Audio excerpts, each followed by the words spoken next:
Good morning. Can everybody hear me? Yes. Well, hi, my name is Haley Strahan, and I am the Director of Outreach and Student Services for the College of Engineering. And this is a graduate information session for the College of Chemical Engineering. With us, we have Dr. Sidney Lynn, we have Dr. Tracy Benson from the College of Engineering, who are here to tell you a little bit more about what it's like to be a graduate student in the College of Engineering and answer any questions that you might have. If you have any questions, you can type them in the chat function, and at the end of the session, I will read those questions out and we can hopefully get those questions answered for you. This session is being recorded, so you can always come back to it and read it later. And with that, let's get started. Dr. Lynn, I'm going to let you take over. Okay. Let me see.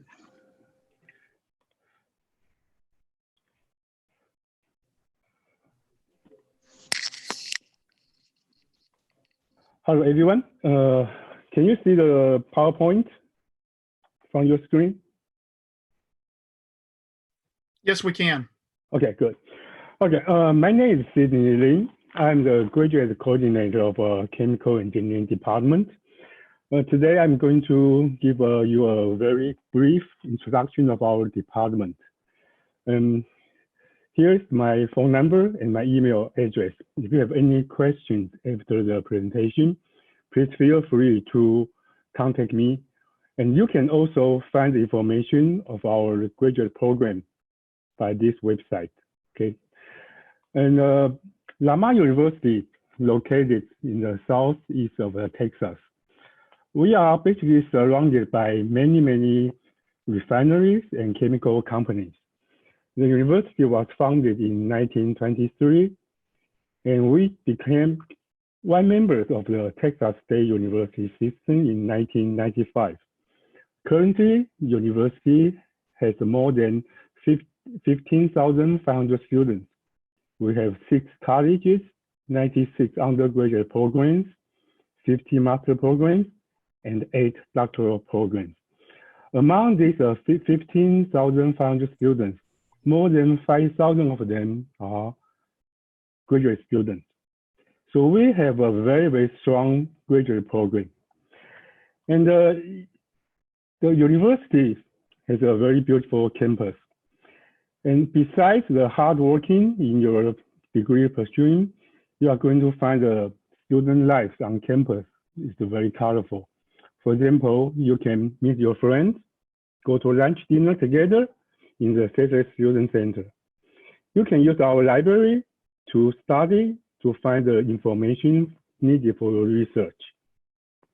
After class, we usually go to the baseball, football, and the basketball game.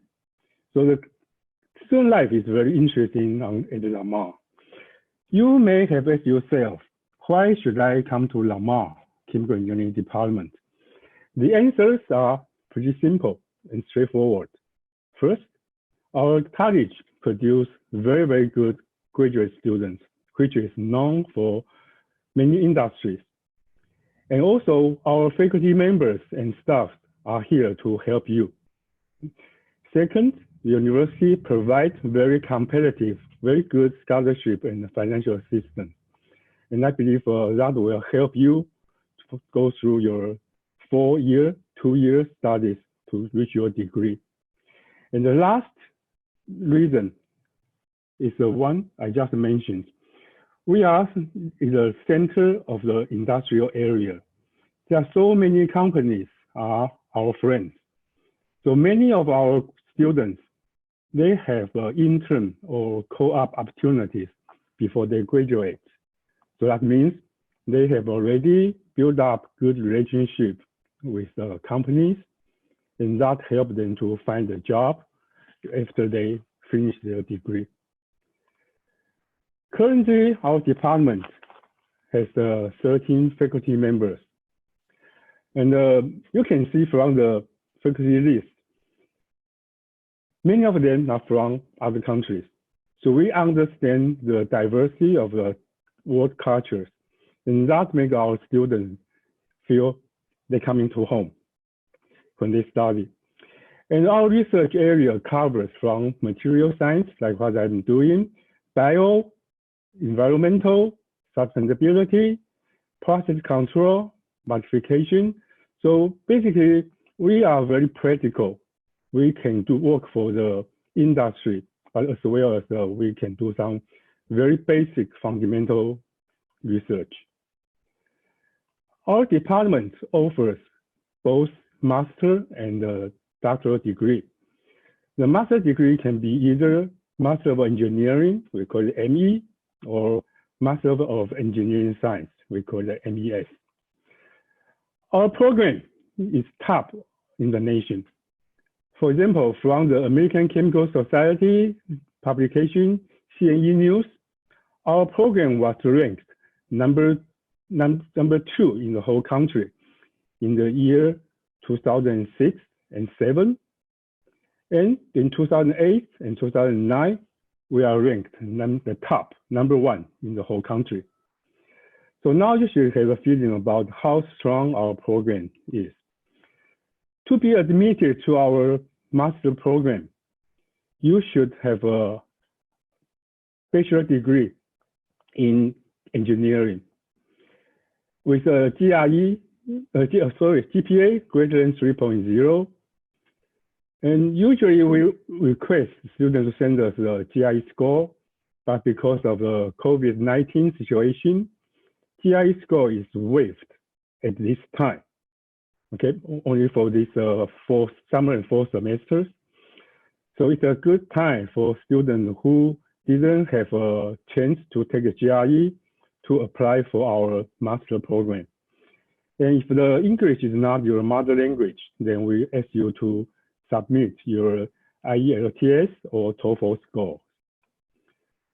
The requirement for the ME degree will be you need to have a 30 hours courses, that's equivalent to 10 courses. And also pass the comprehensive exam at the end of the semester. And then if you pass the comprehensive exam, then you can get our ME degree. For the MES, it's a little different from the ME. You need to take 24 hours of courses, that's 8 courses, plus 6 hours of the research. And at the end of your study, you need to pass the master thesis defense. And our graduate students who own a ME or MES, most of them go to work for industry with an average annual salary above $97,000. Talking about our doctoral degree, we offer both Doctor of Engineering and a PhD.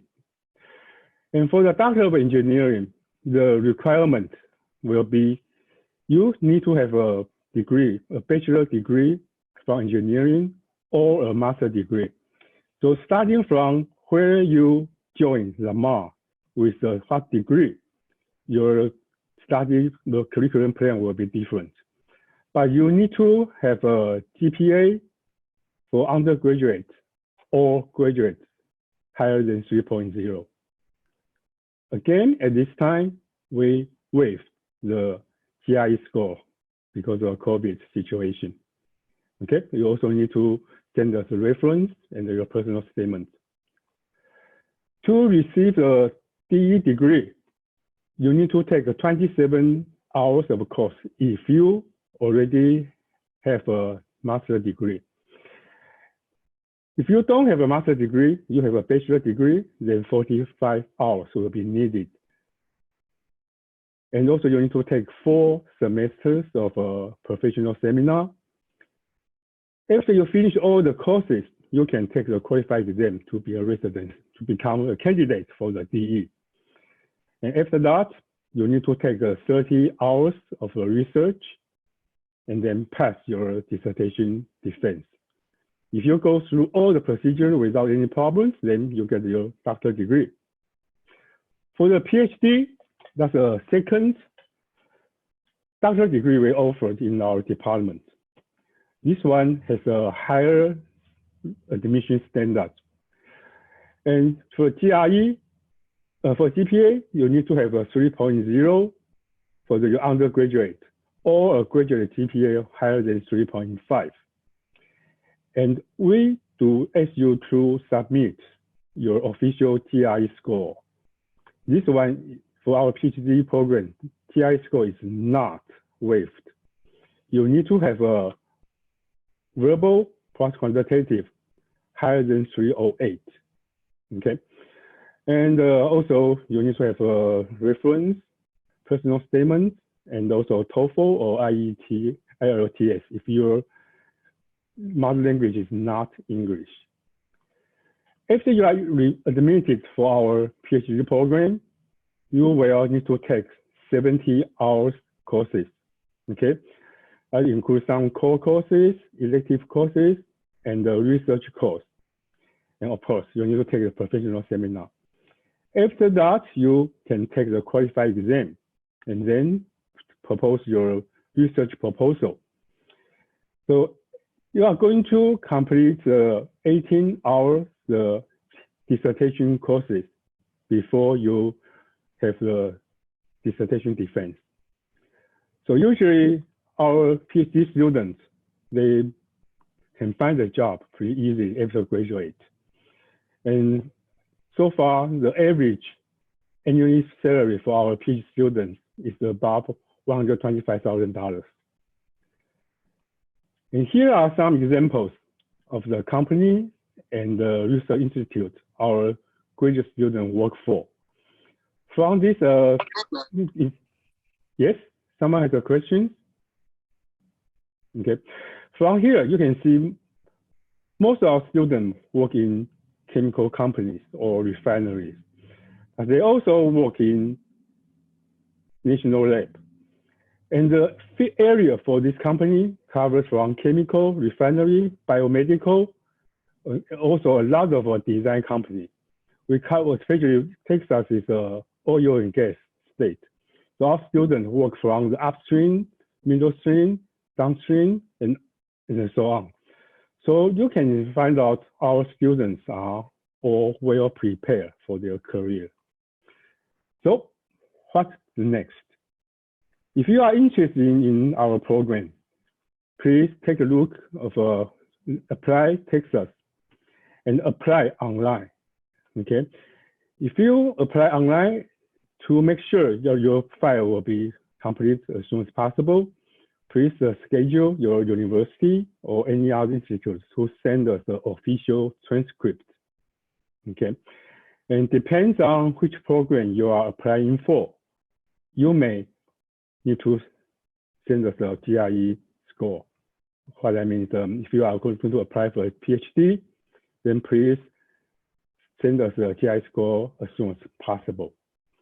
The deadline for our fall semester admission for international students will be July 1st. And all the documents need to be received by our admission office by July 1st. For domestic students, your deadline will be July 28th, and you need to complete your application by August 4th. Okay, that's a short introduction of our program. Again, if you have any question about the admission or the degree requirement, please feel free to contact me at this number, phone number, or this email. Okay, thank you for your time, and I will hand this, the seminar back to Haley.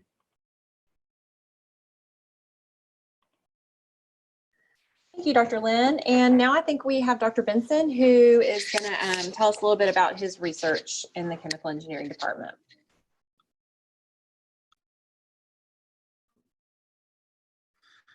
Well, good morning, everyone. Thank you, Dr. Lynn, for that great introduction of the department.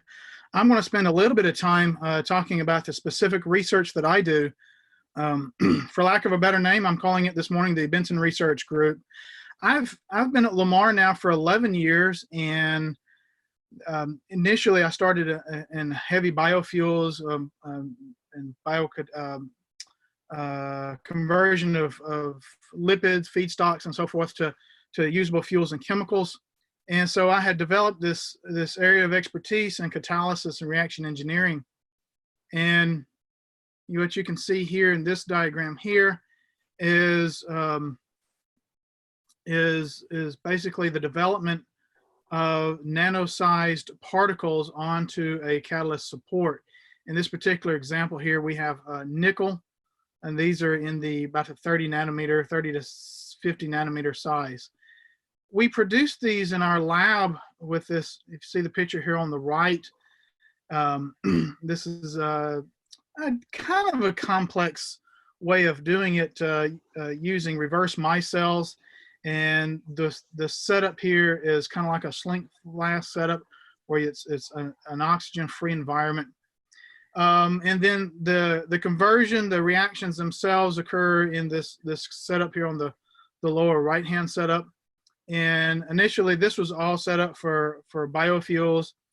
And then we started expanding our area of interest, not just into biofuels, but into carbon dioxide conversion. And that is based upon, basically, if you look at my overall theme is to reduce our impact on the environment, and being able to add lipid or any biofuels into the market space reduces the amount of carbon-based or the petroleum-based stuff that we have. Now, we also realize that carbon-based fuels are going to be with us for a very long time yet, maybe for at least another century. And with that comes along the production of carbon dioxide. And so we've been looking at ways to reduce carbon dioxide emissions, and that is by converting it to something more useful. The first one we talk about is tri-reforming, and that is being able to take waste CO2 that's generally mixed with steam and nitrogen, adding natural gas or methane to it, and then making synthesis gas, syngas, which is CO and hydrogen. And then that can be used to produce long chain hydrocarbons, medium chain alcohols. My group, we were awarded a patent last year on being able to take syngas and converting that into medium chain alcohols. So there is a use for it once we once you have the syngas. It's just a matter of using the waste CO2 to produce the syngas. Recently, I had a PhD student graduate her dissertation work was on development of photocatalyst, specifically for conversion of carbon dioxide. And there we can, again, you can make CO and hydrogen. You can also make methanol or ethylene and ethane, some of the small short chain hydrocarbons. We've also have an area of interest in thermodynamics and advanced separations.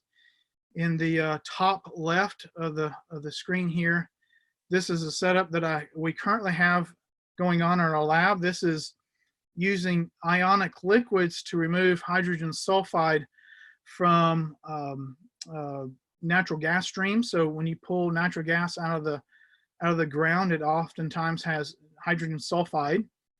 And so we're investigating the use of ionic liquids for removal of that. We, earlier this year, we had a paper published, if you look at the center screen here, that was on the solubility of triazines. Triazines, if you'll see my little Pac-Mans here, they go around, they eat hydrogen sulfide. Yes? Is there a question? Okay, so these triazines convert. They kind of eat the hydrogen sulfide, and you see our schematic here of how you would have your contaminated gas or oil stream here. You have your triazines here, your fresh scavengers, the triazines themselves, and your output is a clean gas or oil. In the picture here on the right, that is a vacuum distillation unit that we have, and you can see on the very bottom here, these were some petroleum distillates, and we were doing a laboratory study on the conditions needed to separate these. And so the very left here, this is actually water, and then you start to see as they increase in color here, these are higher temperatures. We were running this particular unit at about 15 millimeters of mercury and up to I'm trying to think off the top of my head, I think that was about 220 degrees C. In the last year, we have developed at Lamar the Center for Midstream Management and Science. Dr. Benson, Yes. I have a question. How do you dispose of those sulfur absorbed bed, or it's liquid or solid, or yeah? So here in the center, so the triazines actually are converted, and what it does is it mixes right with the petroleum, and then it goes to it gets tossed down to the refineries. The refineries do have some issues with it because of solubility issues and some downstream processing. However, triazine type molecules they're for small units, for small production oil and gas production units upstream. They tend to be the number one way to go to remove H2S. However, the reason that we are actually looking at the ionic liquids is because that's a typical absorption and stripping process, and you don't have to worry about volatile organic carbons, and so you can easily remove the hydrogen sulfide from the oil and gas streams, and then you convert it to something else in the stripping process. Does that answer your question? Okay, so I'll go back to the midstream center. No, sorry, I just go back. Okay.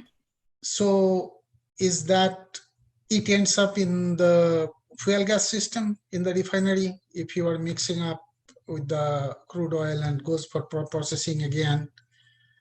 So it shows up somewhere in the fuel gas and goes to the sulfur plant, and then sulfur has been removed. Are you talking about with the I'm talking about the H2S, which is absorbed in your triazine. Okay, so with the triazine, it's actually a reaction. So these are these are nitrogen containing compounds, and what happens is the H2S, the sulfur will substitute in that ring for the nitrogen, and then you have a monoethanolamine, which also absorbs H2S. So again, some of these triazine type molecules, they've been seen as kind of what happens is on the downstream processes is that they tend to come out of solution, and your crude oil doesn't have as much value if it didn't have any sulfur in it to begin with. But and so it's still the sulfur atom is still there. It's just not in the form of H2S.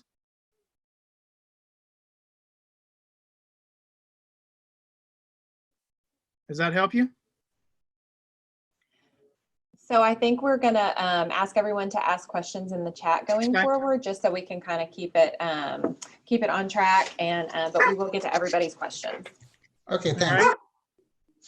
Right. So anyway, so with the midstream, we're talking about all the pipelines, rail cars, anything, barges and so forth, anything that takes crude oils and gas from the production sites, the wells themselves, and gets them all the way down to the refineries or liquefied natural gas processing plants.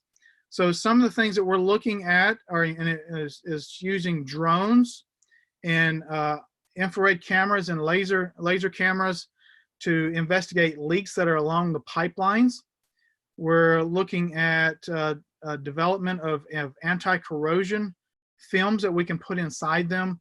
We're also looking to reduce, hopefully eliminate, but at least reduce the amount of flaring that goes with it's actually not the natural gas processing, but natural gas comes up with crude oil, and a lot of places that where crude oil is their main concern, they really don't have enough natural gas gathering.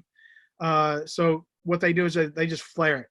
And again, we're looking to be environmental stewards here with this endeavor, and we're evaluating and developing technologies that will reduce that amount of flaring.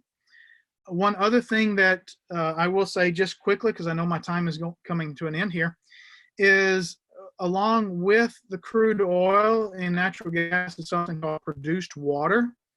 That is water, the volume of water to crude oil can be 5 to 1, and a volume is 5 to 1 to 15 to 1. So a well that produces 1,000 barrels a day of crude oil could be producing 5,000 barrels a day of water.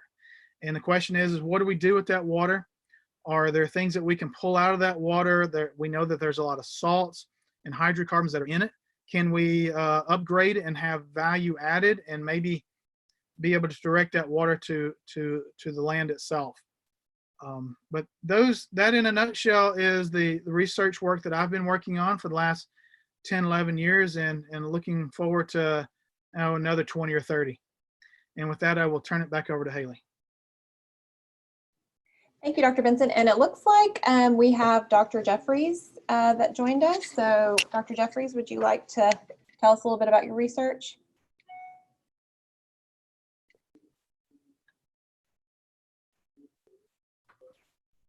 So I didn't have a chance to do a microphone check. You're good. We can hear you. Okay. All right. So let me share my screen. Yeah. So luckily, microphone, and you can let me, so you can see me. Yeah, we see you. Okay, great. And I'm going to share my screen. Sorry, I didn't have a chance to. PowerPoint slideshow.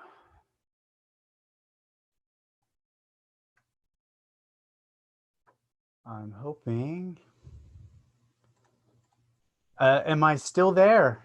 We can see your slideshow.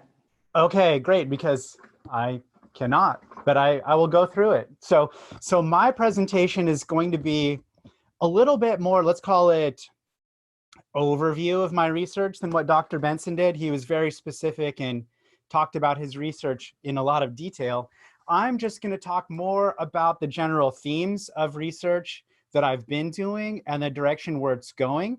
And if you'd like more details, you're more than welcome to contact me, and I can send you my articles and we can discuss things in detail. So first, let me introduce myself. So my name is Dr. Clayton Jeffries. I'm starting my 5th year at Lamar, and I'm going to talk about things that I've done here and like where I'm going.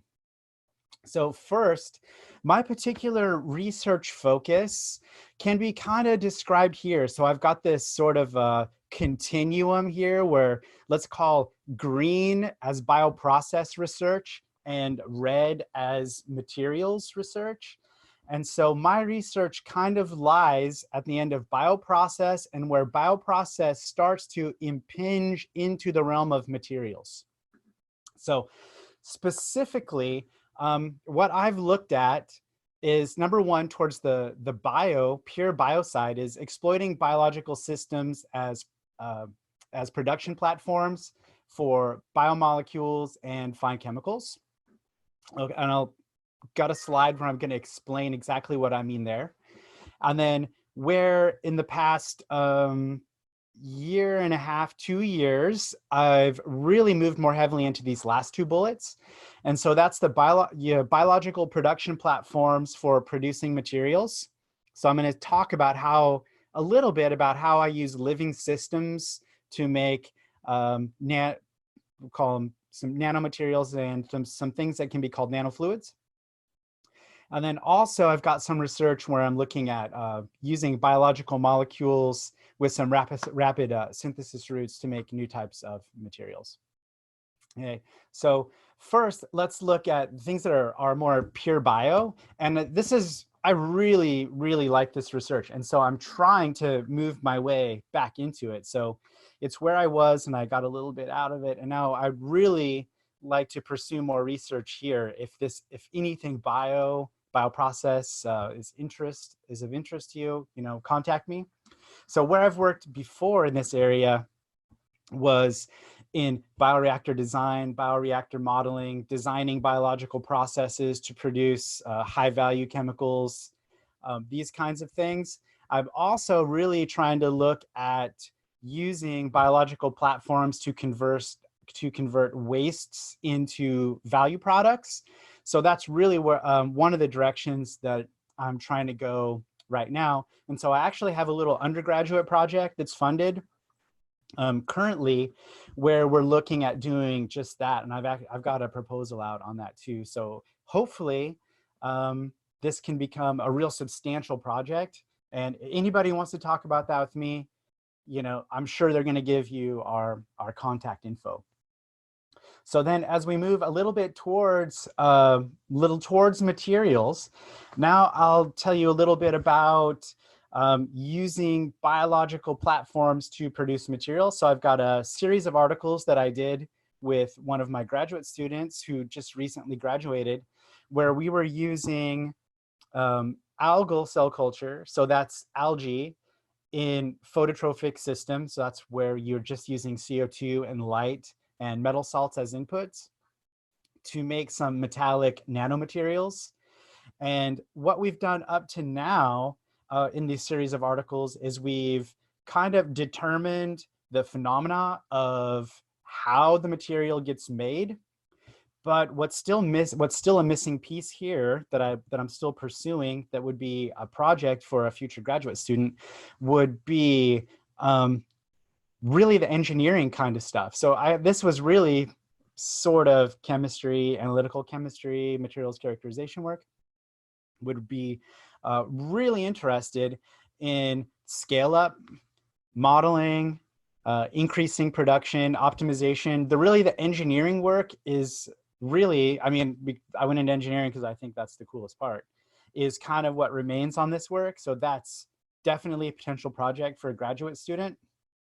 And the other 3 articles on the right, these are in the related topic. This was the groundwork and the theory that was used as the foundation for the work that my graduate student did. And he's still around Lamar, actually, and he may still be have an interest in helping with pursuing this line of study.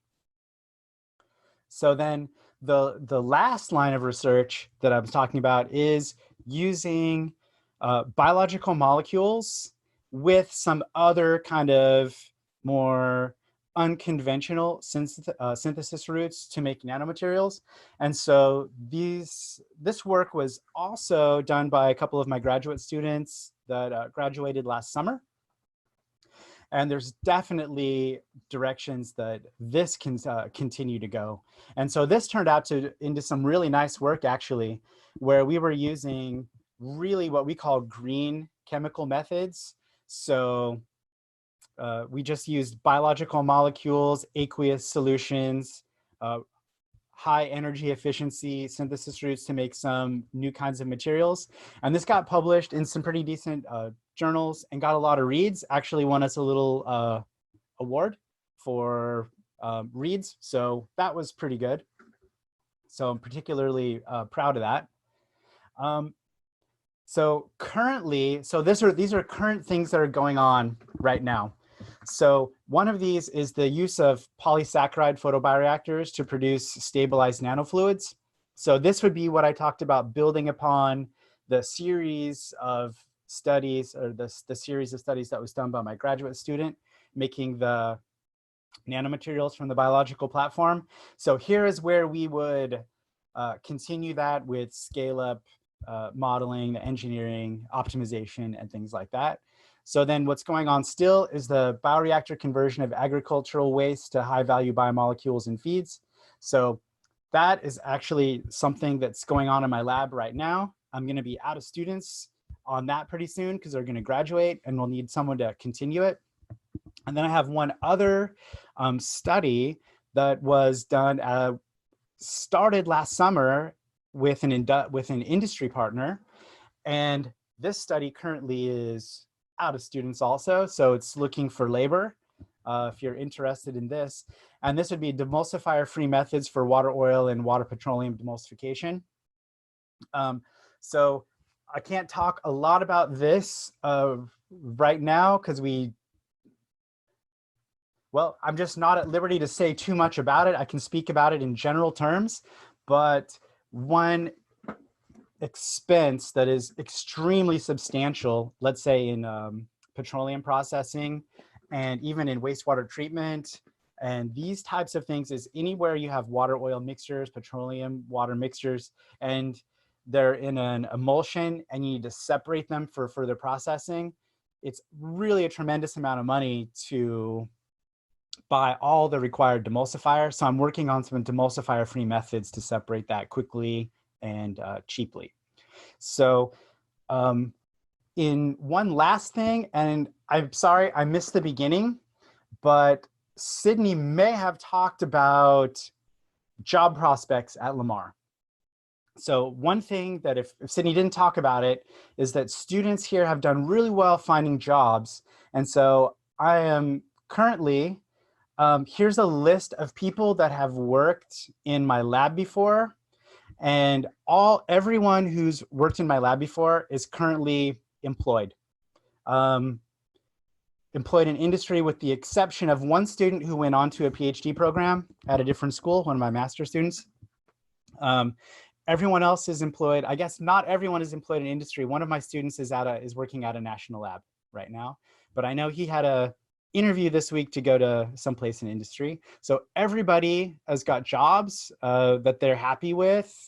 And this is just a screen capture from my faculty page, but I do have one other student that recently graduated, and I know he's also employed. This is the student that I said is still around at Lamar. And so he's actually working under the supervision somewhat of Dr. Benson because he's an employee of the Midstream Research Center that Tracy talked about. So they're all, they're all employed. So people at Lamar, they tend to do really well going into the job market. So that's all that's how I'd like to finish my